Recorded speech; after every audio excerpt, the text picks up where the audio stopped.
बिस्मिल्लाहिर्रहमानिर्रहीम अस्सलाम वालेकुम। आप देख रहे हैं एहतसाब उसामा तैयब के साथ। नाज़रीन, आज के प्रोग्राम में बात करेंगे आलमी सूरत हाल की, जिसके अंदर एक दफ़ा फिर से धमकियाँ भी शुरू हो रही हैं, ऐलानात भी शुरू हो रहे हैं अपना हुर्मत को बंद करने के हवाले से, बाकी मामलात के हवाले से। इस पर बात करेंगे। ब्रिगेडियर रिटायर्ड हारिस नवाज साहब दिवाई तजज़ियाकार हमारे साथ मौजूद हैं। ब्रिगेडियर साहब, आपका बहुत शुक्रिया, आपने वक्त दिया है। अब्दुल्ला गुल साहब, चेयरमैन तहरीक जवानान पाकिस्तान, हमारे साथ मौजूद हैं। अब्दुल्ला साहब, आपका शुक्रिया, आपने वक्त दिया है। जावेद बलोच साहब तीन तजज़ियाकार मौजूद हैं। जावेद साहब, आपका शुक्रिया। ब्रिगेडियर साहब, आपसे स्टार्ट करूँगा और जानना चाहूँगा कि सुलह की बातें होते होते एक दफ़ा तो फिर से हम देख रहे हैं कि वार्निंग्स दी जा रही हैं। बुध तक का फिर से कहा ट्रंप ने दोबारा से सीज़ फायर ख़त्म कर दिया जाएगा, जबकि आपने हुर्मस को बंद करने का भी ऐलान किया गया है। क्या देख रहे हैं सर, ये जो जिस मुआहदे की बात हो रही है, जिन मुज़ाकरात की कामयाबी की बात हो रही है, क्या कोई पायदार इसका हल होता नज़र आ रहा है सर? देखिए, बात यह है कि काफी हद तक आपके सामने फील्ड मार्शल एजाज से मुनीर अभी 3 दिन जो है वो अमेरिका में, ये ईरान में रह के आए हैं। जाहिर है कि वहां बैठ के उनकी तमाम डिटेल बातचीत होगी ईरानी एडमिनिस्ट्रेशन से। उसके बाद वहीं रह के उन्होंने इनके नुकता जब अमेरिकन एडमिनिस्ट्रेशन को बताया, बाद में अमेरिकन प्रेसिडेंट को और नायब प्रेसिडेंट को, उनसे बात हुई होगी और फिर आज वापस आए। इसका मतलब कहीं ना कहीं वो काफी हद तक मामला सॉल्व करके आए होंगे। और देखिए, हम्म। मुज़ाकरे से पहले हमेशा होता है कि मसल फ्लेक्सिंग होता है, प्रेशर टैक्टिक्स होती है, एक दूसरे को काफी इन्फ्लुएंस करने की, ताकि कंसेशन ले सके, हम्म। फायदा उठा सके मुज़ाकरात का, वो बातें होती हैं। और लेकिन बात ये कि आज अगर आप देखें, कल ईरान ने काफी एक रिस्पांस अच्छा दिया था, पॉजिटिव रिस्पांस। उन्होंने स्ट्रेट ऑफ हॉर्मूज को खोल दिया था आर्जी तौर पे, जब तक के मुज़ाकरे चल रहे हैं और जब तक नतीजा खर्च साबित होते हैं, नहीं होते हैं, क्या होता है, दैट विल कम। लेकिन आई थॉट कि दैट वाज द टाइम। देखिए, उन्होंने पूरे जहाजों को अलाउ किया कि वो स्ट्रेट ऑफ हॉर्मूज से गुजर सकते हैं, लेकिन अमेरिका ने ईरान के ऊपर जो है वो ब्लॉकेट लगा के रखा। Hmm. And that must have Iran, कि जब हमने सब कुछ कर दिया तो इनको, ईरान को के जो टैंक गुजरेंगे, जहाज गुजरेंगे, ऑयल वाले गुजरेंगे, तो वो उनके ऊपर ब्लैकआउट लगा दी। That is very unfair. I think तो this should be one of the reason कि उन्होंने आज इसको ऊपर दोबारा से पाबंदी लगा दी है।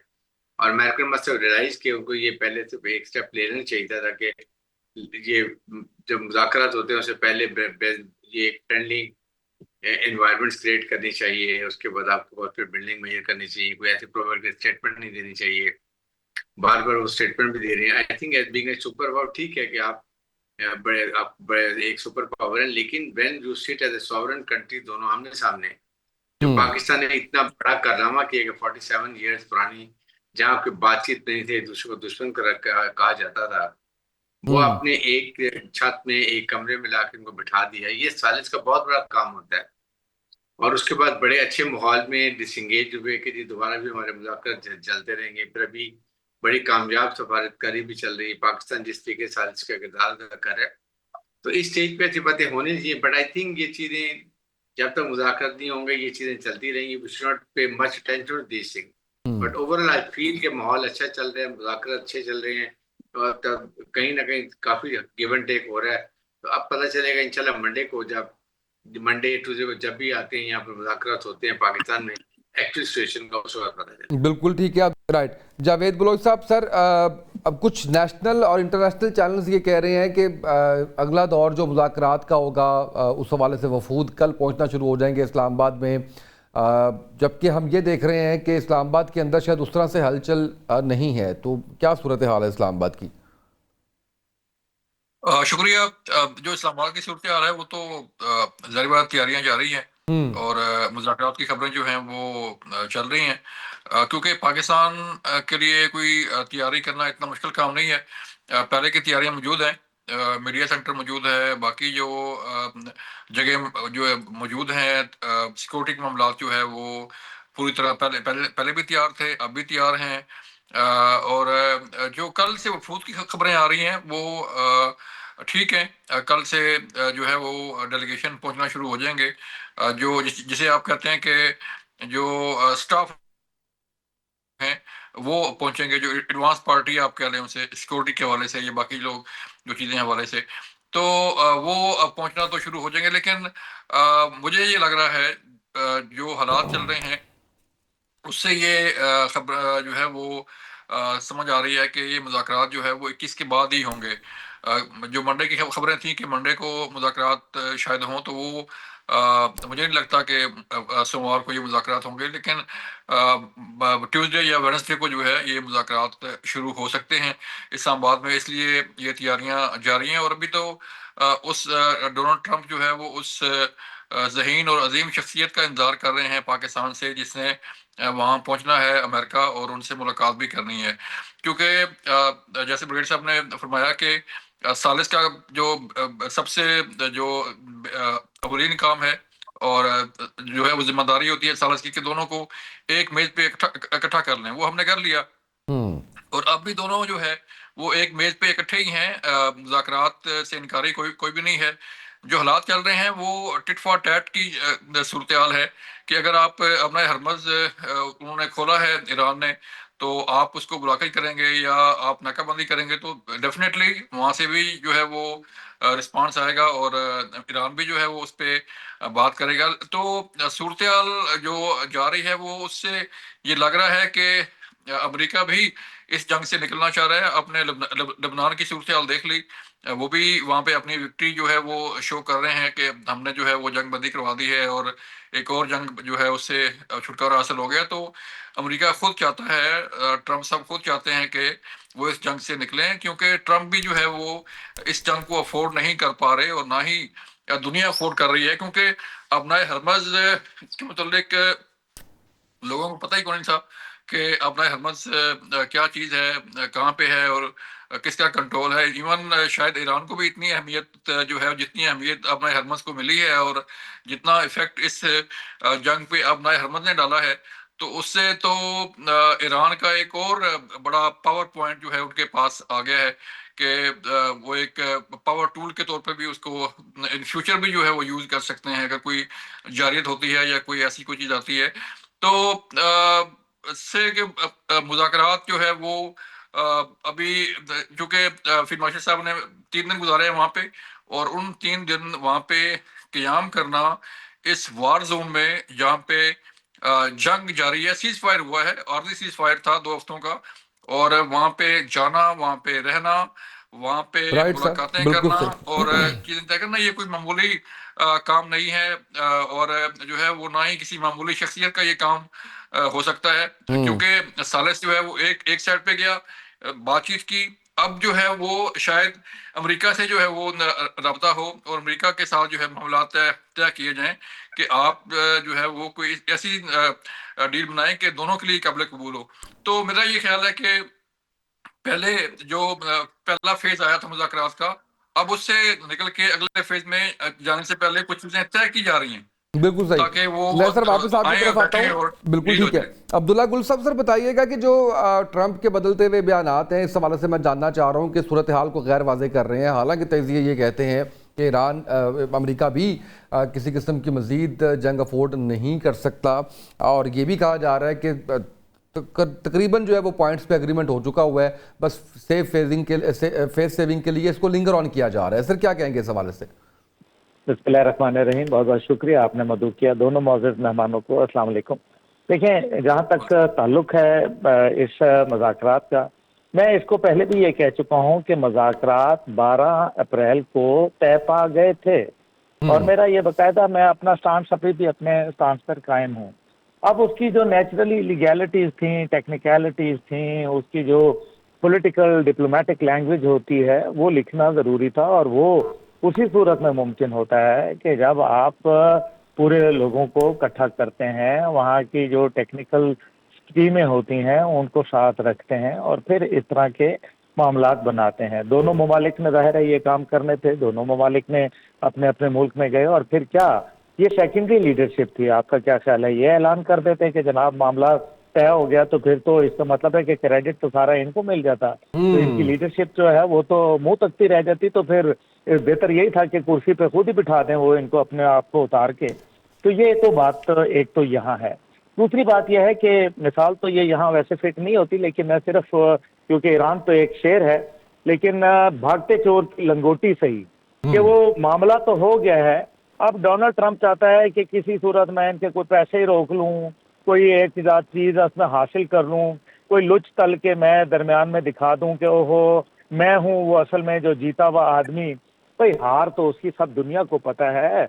ये 12,000 किलोमीटर दूर से आना, अपने से जो मनसब में कम लोग हैं उनसे मिलना, 15 साल बाद पाकिस्तान पधारना, पाकिस्तान की तारीफों के पुल बांध देना, ये वही अमेरिकन है ना जो कभी हमारा फोन उठाने से भी जो है वो आ रही थे, और जब पाक भारत जंग हुई थी तो क्या बोलते थे कि ये कहते थे कि ये तो आपस में लड़ते रहते हैं, मेरे पास अफगानिस्तान और पाकिस्तान के माबैन में जंग बंद करा सकता हूँ लेकिन मेरे पास टाइम नहीं है, ये अल्फाज थे। तो आज जो अगर ये कह रहे हैं तो ये याद रखें इनको हमारी जरूरत पड़ी है, और जब ये जरूरत पड़ती है तो इनको ये बुनियादी, और आपको ये भी मैं बताऊं, मेरे वालिद जन हमीद गुल रहमुल्लाह कहा करते थे कि अमेरिकन का फेवरेट मकूला है कि if you can't beat someone join them. आप देखना ये सबसे बड़े ईरान के साथी खड़े होंगे, जाके वहाँ ट्रेड कर रहे होंगे, काम कर रहे होंगे। अभी जो सिर्फ मामला ये है कि डोनाल्ड ट्रंप जो है वो ये तक तो मान गए हैं भाई मेरे, अब आप और क्या उनको चाहते हैं कि उन्होंने आबनाए हुर्मुज, जिस पूरी दुनिया ने आबनाए हुर्मुज सुना था, उन्होंने उसको आबनाए ईरान कह दिया है। अब और आप क्या मतलब हुर्मुज से ईरान तक का सफर, तो ये तो बात तय हो गई ना। हुर्मुज कल भी ईरान के कंट्रोल में था, अब भी है और आइंदा भी रहेगा। गुल साहब, 10 पॉइंट ईरान ने दिए थे। मैं एक छोटा सा सवाल इसमें आपसे ये जानना चाहूंगा कि क्या फिर ये पाकिस्तान की सिफारतकारी की कामयाबी नहीं है, मजबूरी अमेरिका की थी इसलिए ये सारी सिचुएशन बनी है? भाई पाकिस्तान की सिफारतकारी की कामयाबी है, इसमें कोई शक नहीं है, लेकिन अगर अमेरिका जीत रहा होता तो मुझे आप बताएं कि पाकिस्तानी सिफारतकारी कहाँ खड़ी होती? क्या वो जीतने वाला कभी किसी को परवाह करता है? वो तो परवाह ही नहीं करता। ये तो वो हार रहे थे, सिर्फ पाकिस्तान की सिफारतकारी क्या थी? पाकिस्तान ये समझ चुका था कि अमेरिका ये जंग हार गया है, लेकिन क्योंकि वो एक ऐसी रियासत है जिसके पास बहुत ज्यादा ताकत है, there is no doubt about it, एक ऐसी ताकत है जो माजी में भी अपनी ताकत का गलत इस्तेमाल कर चुकी है, गैर जिम्मेदारी का मल्टीपल टाइम सबूत दे चुकी है। यही चीज पाकिस्तान भांप रहा था और कह रहा था कि किसी सूरत कहीं ऐसी कोई गलती ना हो जाए जिससे हमारे पड़ोस के अंदर हमारे भाइयों का नुकसान हो जाए, और इसके लिए पाकिस्तान की सिफारतकारी थी। और वो ये चाह रहे थे कि पाकिस्तान की जब 274th कोर कमांडर कॉन्फ्रेंस हुई तो ग्राउंड के ऊपर हमें भी पता था, हमारी इंटेलिजेंस एजेंसी को, ये यहाँ बैठ के जो है वो लूडो का खेल नहीं खेल रहे होते, पूरी दुनिया के ऊपर निगाहें रख के बैठे होते हैं। उनको पता था कि अमेरिकन आर्मी में बगावत हुई हुई है, उनको पता था कि ग्राउंड ऑपरेशन के लिए उनका माजी का 41st आर्मी चीफ सैक हो चुका है और 42nd आर्मी चीफ जनरल लेनेव, वो क्रिस लेनेव, वो रिलक्टेंट था वहाँ फौज भिजवाने के लिए ग्राउंड के ऊपर। उनको ये पता था कि टेक्नोलॉजी अमेरिका की जो है वो कॉम्प्रोमाइज हो चुकी है, उनको ये पता था कि अमेरिका डिप्लोमेटिकली आइसोलेट हो चुका है, पॉलिटिकली आइसोलेशन का शिकार है, अमेरिका के अंदर उनका अपना मीडिया उनके दर पे है, ये सारी बातें पता थी। और पाकिस्तान ने यही सोच के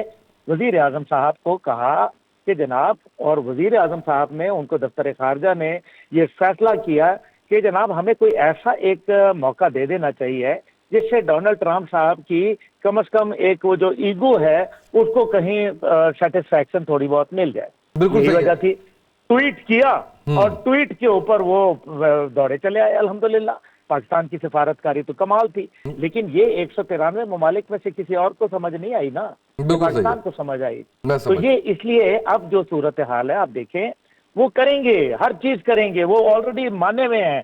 10 पॉइंट में से 8 पॉइंट में आप मुझे बताएं कि क्या अमेरिका ने बोला है कोई एक लफ्ज भी? 2 पॉइंट थे आबनाए हुर्मुज, वो उन्होंने कह दिया कि आबनाए हुर्मुज, एक तरफ तो डोनाल्ड ट्रंप ये कह रहे थे कि मैंने बंद करा दिया आबनाए हुर्मुज, उसमें किसी का इख्तियार नहीं है और कोई वहां बंदा नहीं पार मार सकता। अगले दिन वो ट्वीट कर रहे हैं कि thank you Iran for opening, यानी कि ईरान के कंट्रोल में थी, आप खुद कह रहे हैं कि भाई वो मेरे कंट्रोल में, और थैंक यू आप ईरान को कर रहे हैं खोलने के लिए।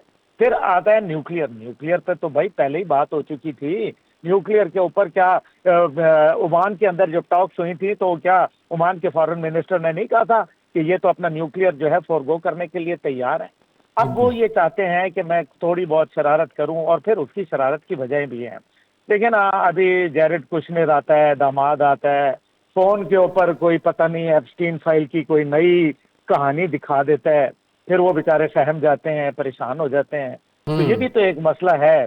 फिर उधर से जो है वो तुलसी गैबर्ड आ जाती है, जो CIA की चीफ है, जो कन्वर्टी हिंदू है, यानी कि वो आइडियोलॉजिकली हिंदू है। और वो आपको याद होगा कि मार्का हक से पहले 2 दिन पहले वो इंडिया में नरेंद्र मोदी से मिल के गई थी, एक 1-to-1 मीटिंग हुई थी और उसके बाद 2 दिन बाद पाकिस्तान के साथ जंग हो गई थी। बिल्कुल मैं सही। नहीं कह रहा कि उसके अंदर उनका कोई किरदार है, मैं तो वैसे ही एक स्टोरी बता रहा हूँ। राइट अच्छा, सर। उसके बाद हम देखते हैं कि वो इंडियन इन्फ्लुएंस है, वहाँ यहूदी लॉबी है, ज़ायनिस्ट लॉबी है, क्रिश्चियन ज़ायनिस्ट लॉबी है, अमेरिका के सदर के अपने ज़ाती कारोबार हैं इसराइल के साथ। ये सारी चीजें, दिल तो उनका ये चाहता है कि वो फौरन ही इस एग्रीमेंट को कर लें, लेकिन वहां दूसरे लोगों को भी तो कुछ बताना है कि देखो जी, मैं अभी कर रहा हूँ कोशिश, हौसला रखो, हौसला रखो, ये मैं साइन नहीं करने लगा। और फिर आप देखेंगे इंशाल्लाह ताला अगले ही हफ्ते में आपको एयरफोर्स 1 पाकिस्तान की फिजा में नजर आएगा। बिल्कुल सही है सर। ब्रिगेडियर साहब, एक अभी आप गुफ्तगू सुन रहे थे अब्दुल्ला साहब की, एक तजिया ये भी आता है कि जंग रुकनी कोई नहीं है, ये अभी जो जंग थी ये थप्पड़ों की जंग थी, असल जंग अभी शुरू होनी है। सर, इस बात में कोई हकीकत है या बस इस तरह से ही जो है वो बात इसको फ्लोट किया जा रहा है? देखें, बात से समझने की है कि ना अमेरिका अब जंग चाहता है, ना ईरान चाहता है। ईरान का बहुत नुकसान हो चुका हुआ है, 2 दे शो रेजिलियंस, लॉट ऑफ और बड़ी कौम लड़ाई की है उन्होंने, नुकसान उनका बहुत हुआ है, लेकिन दे हैव शोन कि किस तरीके से एक कौम जो है वो खड़ी होती है और कैसे मुकाबला करती है।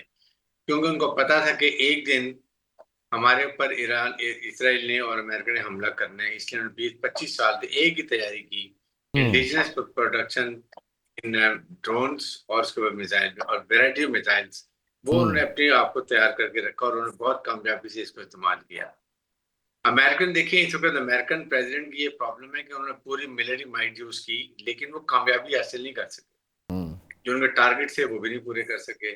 सेकंड, उनको अमेरिकन पब्लिक की बड़ी ऑपोजिशन है, फिर वहां पर सेनेट है, उनकी कांग्रेस, उनके मिड टर्म इलेक्शन हैं, उसमें उनको काफी सेटबैक्स हो रहे हैं, पॉपुलैरिटी उनकी डाउन हुई है, नेटो ने उनको काफी हद तक हाथ उठा लिया है, यूरोपियन यूनियन साथ नहीं है, middle east country feel betrayal के, हमें भी तो धोखा दिया है कि हमारा खर्च हमारा किया, पैसा भी हमारा खर्च हुआ, जाके अब एन मौके के ऊपर इजराइल की प्रोटेक्शन में लग गए। तो इन कॉन्टेक्स्ट में देखा जाए तो दोनों चाहते हैं कि मुज़ाकरात हों और ये सक्सेसफुल हो सेकंड ऑर्डर। एक तो 47 ईयर्स की एक मिसट्रस्ट है, it take some time to resemble, लेकिन जो बिठा लिया ये बहुत बड़ा पाकिस्तान की सफारती कामयाबी है। फिर फील्ड मार्शल की ईरान से डायरेक्ट कम्युनिकेशन, उनसे पर्सनल कॉन्टैक्ट्स भी हैं, वो बड़ी अच्छी सफारतकारी कर रहे हैं।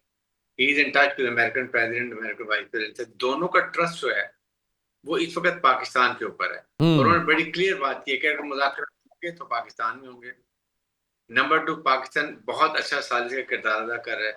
प्रेसिडेंट ट्रंप ने आज ही कहा कि जी, prime minister Pakistan is a great man और field marshal is a great man, यहाँ तक वो बात कर रहे हैं। तो इसका मतलब है कि ये, आप याद रखें, जब भी मुज़ाकरात होते हैं थोड़ा बहुत मसलन फ्लेक्सिंग होती है, प्रेशर टैक्टिक्स होती है, ताकि जब मुज़ाकरात हों तो एक दूसरे का कंसेशन ले सके। ये असल बात इस वक्त चल रही है, लेकिन इन जो बातें अभी चल रही हैं इनको हमें अहमियत देने की जरूरत नहीं, बिकॉज अगर 3 दिन फील्ड मार्शल ईरान होके आए हैं, he is not wasted his time, he must have spent very valuable और busy time not only with Iran, वहीं से वो अमेरिकन एडमिनिस्ट्रेशन की बात करते रहे होंगे। इस कॉन्टेक्स्ट में जो कह रहे हैं प्रेसिडेंट, कह रहे हैं ये सदर अमेरिका के कि कल अच्छी खबर आएगी और कोई और शख्सियत आएगी, ये सारी बातें पॉजिटिव है।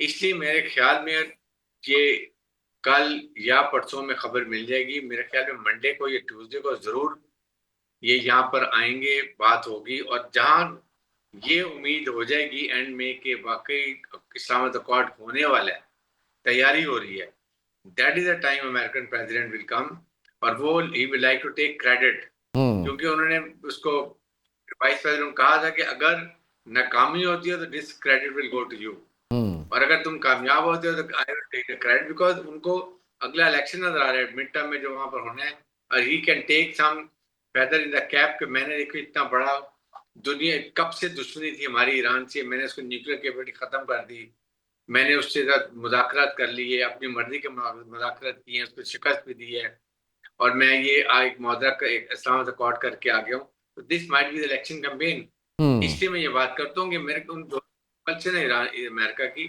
कि वो अब इसको कहीं ना कहीं मंतकी अंजाम पे लेके जाएंगे, और hopefully we should hope for the best कि इंशाल्लाह जो है ये 2-3 दिन में आप देखेंगे कि बहुत पॉजिटिव खबरें पाकिस्तान के लिए हैं। बिल्कुल सही है। जी, यहाँ पर एक ब्रेक लेते हैं। नाज़रीन हमारे साथ रहिएगा। वेलकम बैक नाज़रीन, गुफ्तगू के सिलसिले को आगे बढ़ाते हैं। जावेद बलोच, सबसे ये बताइएगा कि इकॉनमी से रिलेट किया जा रहा है सारी सूरत हाल को, कि पाकिस्तान को अब इसको इस सारे मामले को जो किरदार निभाया, जो दुनिया तारीफ कर रही है, जो सफारतकारी की है, इसको प्रैक्टिकलिटी में नरेट कर लेना चाहिए। रेलेवेंस बनती है तो क्या ऑप्शन है पाकिस्तान के पास? देखें, पाकिस्तान के पास अल्हम्दुलिल्लाह ऑप्शन ही ऑप्शन है। अब जो है वो दुनिया राब्ते कर रही है, दुनिया तस्लीम कर रही है आपकी सफारतकारी को, आपकी मिलिट्री डिप्लोमेसी को, आपकी डिफेंस पावर को, आपकी जो प्रोफेशनलिज्म है उसको, उसकी तारीफ कर रही है। तो अब सालिस जो है वो एक सुपर पावर को मेज पे बिठाने के लिए पाकिस्तान सालिस का किरदार अदा कर रहा है, और सुपर पावर जो है वो आपके पास आ रही है, अमेरिका चल के आपके पास आ रहा है। तो इससे बड़ी अहमियत और विक्ट्री जो है वो एक मुल्क की क्या हो सकती है? ठीक है, आप इतनी बड़ी जंग, 47 ईयर्स का कॉन्फ्लिक्ट जो है वो आप रिजॉल्व करवा रहे हैं, आप दोनों को बिठा रहे हैं, समझा रहे हैं दोनों को कि जो है वो समझें बात को और सीज फायर करें और बातचीत करें, तो दोनों आपकी बात मान रहे हैं। तो अब जबकि ये एग्रीमेंट जब होगा, वो ट्रम्प साहब जो है वो अपनी इसका क्रेडिट लेने के लिए पाकिस्तान आएंगे, तो उसके बाद आप देखिएगा कि कितना कितने एवेन्यूज खुलते हैं आपके लिए। अभी खुले हुए हैं, लोग कई कई कंट्रीज रब्ता करते हैं। आपकी ब्रेड से बता सकते हैं कि जो डिफेंस ट्रेनिंग है उसके वाले से जो है वो रब्ते हो रहे हैं, एयरफोर्स ट्रेनिंग के लिए रब्ते हो रहे हैं, बाकी चीज़ों के लिए रब्ते हो रहे हैं। तो जब ये एग्रीमेंट हो जाएगा तो फिर जो है वो नौबत कहाँ जाएगी और किस तरह जो है वो पाकिस्तान को ट्रीट किया जाएगा। और देखें, ये मार्के हक के फौरी बाद ये काम शुरू हो गया था, लोगों ने आपके साथ रब्ते करने शुरू कर दिए थे। सऊदी अरब के साथ आपका डिफेंस पैक्ट जो है वो आपके सामने है। कतर का जो इजराइल हमला है दोहा में, उस वक्त वो आपके सामने है। तो ये मिडिल ईस्ट की भी जो है वो आंखें खुल चुकी हैं कि जिन्हें वो अपना जो है वो सिक्योरिटी का कहते थे कि अमेरिका की, तो उस वक्त अमेरिका नाकाम रहा था कि दोहा पर एक मिसाइल फायर हो गया, जो है वो हमला हो गया इसराइल की तरफ से। और वो कहता रहा कि मुझे तो पता ही कौन था कि ये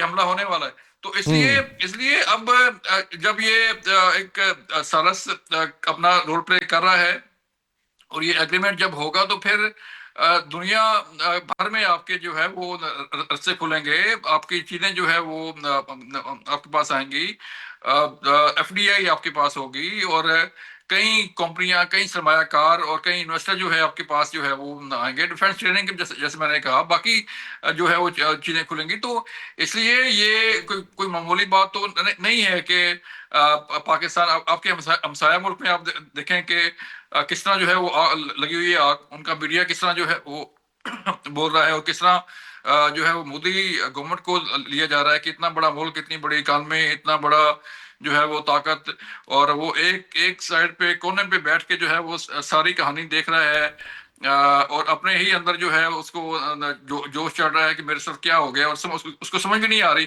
कि वो अब करे क्या और किस तरह जो है वो एक्ट करे। तो ये विक्ट्री, ये ऑनर जो है वो पाकिस्तान की है, पाकिस्तान की राइट साहब, बिल्कुल सही अवाम है, की है। तो बिल्कुल सही, इसलिए इसमें मजीद इजाफा होगा। बिल्कुल सही है। अब्दुल्ला साहब, आप क्या समझते हैं कि इकॉनमी बेहतर होने के चांसेस हैं? हम इससे पहले भी कहा जा रहा है कि मौके तो बड़े मिले आपको 9/11 के बाद भी, इससे पहले भी आप जो है वो ब्लू आइड रहे, लेकिन आप उसको प्रैक्टिकलिटी में नरेट नहीं कर सके। तो इस दफ़ा क्या फोर्स ही कर रहे हैं सर? नहीं, ब्लू आइड आप किसके रहे? अमेरिका के ना जी। इस बार आप ब्लू आइड जो है वो ईरान के नहीं है, आप अमेरिका के नहीं है, ईरान और चीन के हैं।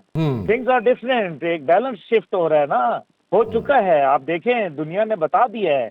आप एक सुपर पावर कहती है मैं अपना हुर्मुज़ पे कंट्रोल कर रही हूँ, दूसरी सुपर पावर कहती है ईरान कंट्रोल कर रहा है। अब आप मुझे बताएं, मान किसकी रहे हैं? उन लोगों की जिनको पेट्रो युआन के अंदर पेमेंट हो रही है या पेट्रो डॉलर में? तो पेट्रो डॉलर में तो बात खत्म हो गई ना हजूर। इसलिए इसका मतलब यह है कि इकोनॉमी के जो अब आपके पास मौके हैं। ये जो 3 दिन हमारे फील्ड मार्शल साहब रहे हैं, आपको जरा माजी में ले चलता हूँ। पीडीएम हुकूमत है, उसमें यही फील्ड मार्शल साहब मौजूद हैं, आर्मी चीफ के तौर पर ये जाते हैं। बाकायदा इब्राहिम रईसी साहब को 250 बॉर्डर क्रॉसिंग से बाय रोड उनको रिसीव करते हैं। वजीर आजम शहबाज साहब साथ हैं और उसके बाद वहाँ बॉर्डर मंडियों का इफ्तिताह किया जाता है। 105 मेगावाट का बिजली का मंसूबा तुर्बत में लगाया जाता है ईरान से लेने वाली, और इसी तरीके से मजीद जो बातचीत है वो होती है।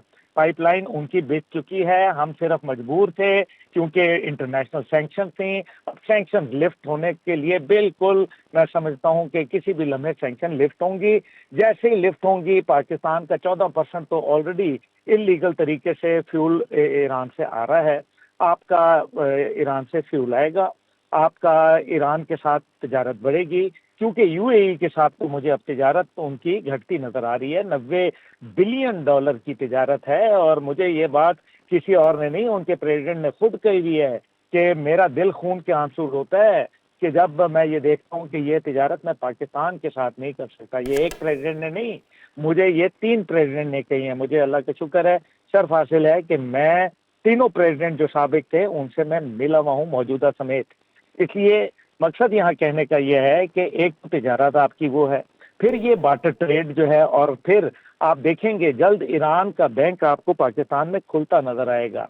हम ट्रेड अब जो है डॉलर में नहीं करेंगे, अब हम ट्रेड करेंगे इंशाल्लाह माल के बदले में माल, तिजारत की शक्ल में। और अभी हालात तब्दील हो गए हैं, और फिर ये जो गल्फ स्टेट्स के साथ हमने अब जो दिफाई मुआहदात करने हैं, आप देखें अमेरिका का जो सबसे बड़ा जो तुरप का पता था वो ये था कि उनके अड्डे थे, 800 अड्डे दुनिया में मौजूद थे, और जिस जिस जगह अड्डा था वहाँ उनका जो लोगों ने दिफाई ताउन के साथ साथ उनके साथ मुआशी ताउन भी किया और इन्वेस्ट किया।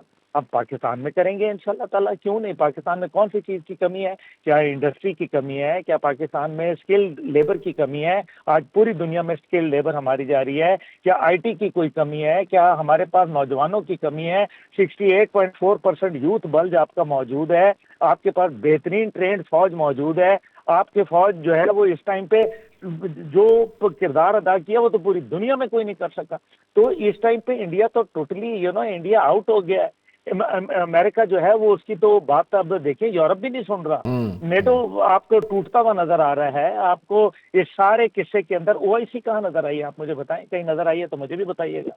तो ओआईसी नहीं नजर आई आपको। जो बाकी जीसीसी था वो आपको पता है बिल्कुल जो तो टूटने के करीब है जीसीसी, क्योंकि उसमें यूएई की जो सोच है वो जरा फर्क है, इसी तरह से बहरीन की कुछ सोच फर्क है, जबकि बाकी ओमान की, सऊदी अरब की, आई थिंक वो तो बड़ा नजर आ गया, वादे नजर आ रहा है, रिटर्न ऑन द वॉल है।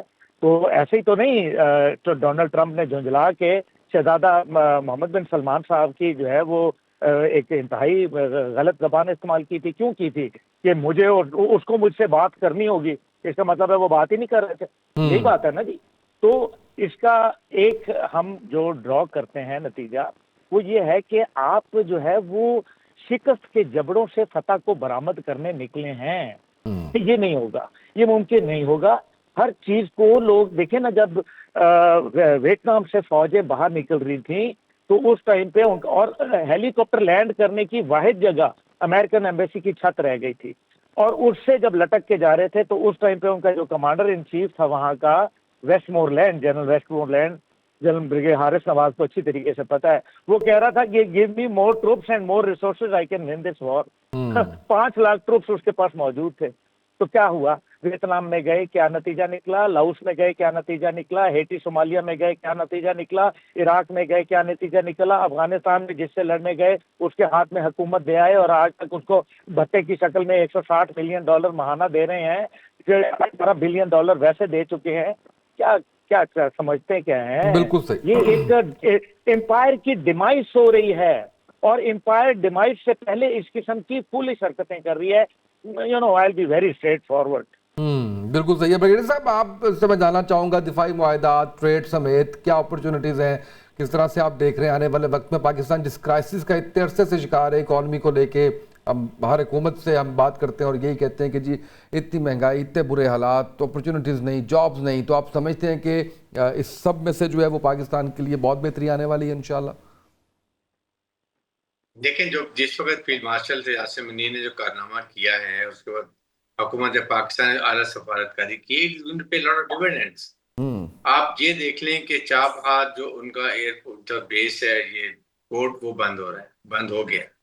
And now Iranians are interested to do this business for $43 billion with Pakistan.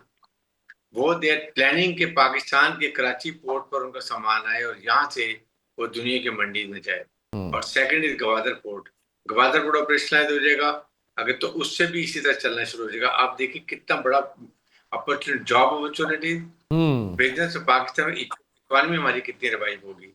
इसके साथ देखें जो बात की अब्दुल्ला ने की थी कि 157 कंट्री मुसलमानों की है, मुसलमान मालिक की है, वो इस पूरे तनाज़ में कहाँ रहे जब ईरान के ऊपर इतना बमबारी हो रही थी। क्या आपके सामने हमारी अरब और इस्लामिक कंट्रीज ने कोई पार्ट प्ले किया, कोई रेजोल्यूशन लेकर आए? अब नई थिंकिंग शुरू होगी। आई थिंक ये they will revisit their policy, they have to be united. यही वो सोचेंगे जो पैसा बाहर लेके जाते हैं, इनका पड़ा हुआ खलीजी ममालिक का। आप ईरान की मिसाल देख लें, वहीं पैसा सारा वो फ्रीज कर लेते हैं, पैसा सारा रुक जाता है, उनका वेपन एमुनिशन उन ममालिक का होता है, वो भी उनके कंट्रोल में होता है। पाकिस्तान के खलीजी ममालिक में क्या हुआ? तो अब उनकी सोच बदल गई कि जी that money should be use करें अपने इस्लामिक ममालिक के अंदर, बैंकिंग सिस्टम यहाँ पर लेकर आए, इन्वेस्टमेंट यहाँ पर लाएं, हार्डवेयर पाकिस्तान, तुर्की और ममालिक हैं जहाँ पर जहाज भी बन रहे हैं, ड्रोन भी बन रहे हैं, टैंक बन रहे हैं, हर किस्म का हार्डवेयर बन रहा है। वाई नॉट इसको एक्सपैंड करके अपने अवाम की। और चाइना आपके सपोर्टर साथ बैठा हुआ है, चाइनीज टेक्नोलॉजी आपने मार के आंख में देख ली। सो बहुत ज्यादा चेंज हो रही है। इवन मिडिल ईस्ट में आप देखेंगे कि मिडिल ईस्ट में बहुत चेंज होगा। मिडिल ईस्ट में अमेरिकन का इन्फ्लुएंस बहुत कम हो जाएगा। They have suffered a lot, they are very unhappy with America के साथ। जिस तरीके से उन्होंने ट्रिलियन ऑफ डॉलर का वेपन एमुनिशन खरीदा, उन्होंने ला के खलीजी मालिक पर बेड़े ले आए, रडार ले आए, हर चीज इंस्टॉल की, और जब वक्त आया तो जाके इजराइल को सपोर्ट करने लगे। देव रियलाइज अभी वो उनके साथ दूसरा ताल्लुकात नहीं होंगे। इससे मैं ये बात करता हूँ, ये अपॉर्चुनिटी है, पाकिस्तानी कौम गोइंग टू कैच इट बहुत अच्छे से और बड़ा सोच समझ के। ये हमारे फील्ड मार्शल ने ये डिप्लोमेसी की, मिलिट्री भी और जो नॉर्मल डिप्लोमेसी अलॉन्ग विद हुकूमत पाकिस्तान के साथ, ये आपको बहुत फायदा देगी। और एक याद रखें, जैसे मार के हक में फील्ड मार्शल ने इतने बड़े दुश्मन को मैदान जंग में शिकस्त फाश दी, इसी तरह मार्का 2 एवर्ड से जिसपे उन्होंने पीस को एक में भी इंडिया को मात दी है। इंडिया मुझे बताइए कहीं नजर आ रहा है? इतना बड़ा मुल्क, इतनी बड़ी फौज, आइसोलेटेड, शर्मिंदगी, समंदर की तह में दफन हुआ हुआ है, पाकिस्तान आसमान की बुलंदियों में जा रहा है। तो ये चीजें बहुत फर्क पड़ गया। Pakistan is become a global player. They people have realized, दुनिया रियलाइज कि पाकिस्तान एक बहुत मैच्योर रिस्पॉन्सिबल न्यूक्लियर मुल्क है with battle hardened professional army है हमारे पास। हमने करके भी दिखा दिया। रीजन में आप देख लें इंडिया कहाँ पर है, पाकिस्तान के ताल्लुकात ईरान से, बांग्लादेश से। लेकिन ब्रिगेडियर साहब देखिए, जो भाई कहता है इजराइल को, जो इजराइल को इंडिया अपना भाई कहता है, आप समझते हैं कि जैसे इजराइल भी शरारती और दहशतगर्द मुल्क, किसी तरह से इंडिया भी, तो आप समझते हैं कि इन दोनों की साजिशें नाकाम रहेंगी पाकिस्तान के हवाले से? क्योंकि ज़ाहिर है पाकिस्तान का एक अहम रोल जो हुआ है इससे। जी जी जी जी जी, यही तो बात है कि आप ये देख लें कि इजराइल जो नरेंद्र मोदी ने जाके वहां पर बैठा हुआ था, लड़ाई शुरू हुई है, इससे अंदाजा लगाने उसने अपनी आंख को किए सब पानी फेर लिए। ना वो सेकुलरिज्म रहा ना, और उसके बाद उनकी अपना गोदी मीडिया फर्स्ट टाइम जो है इनकी हुकूमत को क्रिटिसाइज कर रहा है, इनको बुरा भला कह रहा है, पूरी मीडिया कैंपेन के खिलाफ चल रही है। दुनिया में कोई इंडिया को पूछ रहा है, इंडिया टोटली आइसोलेटेड। जो मुल्क अपने मेहमान एक जहाज है, शिप एक्सरसाइज में आया हो, उसके क्वाड्रेट दे अमेरिका को और उनको डबो के रख दे, आप इससे फर्क देख लें क्या हाल है। पाकिस्तान में जब ईरानियन प्रेसिडेंट ये आए थे फॉरेन मिनिस्टर, तो जिस तरीके से पाकिस्तान के जहाज गए, इंडियन ये ईरानी एयर स्पेस पे गए, उनको सेफ लैंड करवा के आए। हमारे इवन बाकी जो आपके एवैक्स वगैरह देवर इन पोजिशन, ये मेहमान नवाजी होती। ये दुनिया ने रियलाइज कर ली है कि पाकिस्तान इज वेरी रिस्पॉन्सिबल। और फिर उसके बाद अब आप मुझे बताइए कि जब यहाँ पर मुज़ाकरात होते हैं, पाकिस्तान का सॉफ्ट इमेज कितना होगा। जब अगर खुदा करे कॉर्ड होते हैं, अमेरिकन प्रेसिडेंट आते हैं, उसके बाद ईरान के प्रेसिडेंट आते हैं, तुर्की के प्रेसिडेंट आते हैं, इजिप्ट के प्राइम मिनिस्टर आते हैं, मोहम्मद बिन सलमान आते हैं, दुनिया का फोकस कहाँ होगा, पाकिस्तान का इमेज सॉफ्ट कहाँ जाएगा। पाकिस्तान का ये इमेज कि पाकिस्तान एक पीसफुल मुल्क है, पीस लविंग कंट्री है, सिक्योर मुल्क है, सिक्योर एनवायरनमेंट है, बिजनेस फ्रेंडली एनवायरनमेंट है, दुनिया के जर्नलिस्ट आएंगे सैकड़ों की तादाद में, जब वो हक के देखेंगे, वो मैसेज लेके जाएंगे, इससे पाकिस्तान के लिए बहुत तरक्की की राहें खुलेंगी। आई थिंक जो कारनामा फील्ड मार्शल ने इस वक्त किया है, वो आई थिंक हमारी कौम को, दुनिया इसको हमेशा याद रखेगी। बिल्कुल सही है, बहुत शुक्रिया आपका ब्रिगेडियर साहब, thank you so much. Javed Baloch साहब, अब्दुल्ला गुल साहब, आपका शुक्रिया। नाज़रीन, आपने गुफ्तगू मुलाहिज़ा की हमारे तीनों मेहमानों की, हमने इकॉनमी पे भी बात की, साथ साथ पाकिस्तान के किरदार पे भी बात की। पाकिस्तान के लिए जितनी भी गुफ्तगू अगर उसका क्रक्स मैं आपके सामने रखूँ तो पाकिस्तान के लिए इंशाल्लाह बहुत बेहतरी आने वाली है, जिसके अंदर बहुत अहम चीज़ें ये हैं कि दिफाई मुआहदात इंशाल्लाह होने जा रहे हैं, उसके साथ साथ ट्रेड ईरान के साथ, और हमारी जो बंदरगाह है उसको एक्टिव किया जाए, उससे ज़ाहिर है कि हमारी जो यहाँ पे जॉब्स की क्रिएट होंगी, तो चीज़ें बहुत बेहतर नज़र आ रही हैं। और जैसे कि जहाँ से हमने प्रोग्राम का आगाज़ किया कि ये जो जंग बंदी की खिलाफ वर्जी की बातें की जा रही हैं, तो दोनों ममालिक समेत बल्कि पूरी दुनिया जो है वो इस जंग के मुताबिल नहीं हो सकती, क्योंकि इकॉनमी के ऊपर बहुत ही इसका प्रेशर आया तमाम दुनिया के लिए। और उम्मीद तो यही है कि जैसे अभी अब्दुल्ला साहब कह रहे थे कि 12 अप्रैल को उन्होंने बताया कि मामला तय पा चुके हैं, अब इसकी कुछ लीगलिटीज़ और कुछ बाकी चीज़ें, और फिर ट्रंप का खुद आना और उसके बाद जो है वो सिग्नेचर्स करना, तो इंशाल्लाह मामला बेहतरी की तरफ जा रहे हैं। आज के इस प्रोग्राम से इतना ही, इजाज़त दीजिए, अल्लाह हाफ़िज़।